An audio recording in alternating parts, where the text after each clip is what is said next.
I tried knocking, but there was no answer. That's all right. Can I help you with something? I'm just looking for my mom's stupid cat.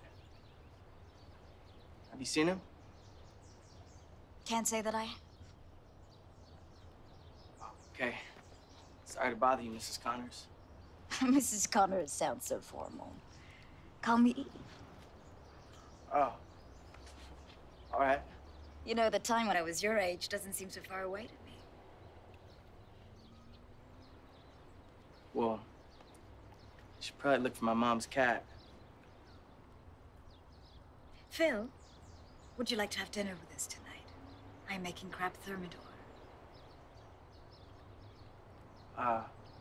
Sure. Dinner is at 7. Cool. Thanks, Mrs. Connor. I mean, Eve.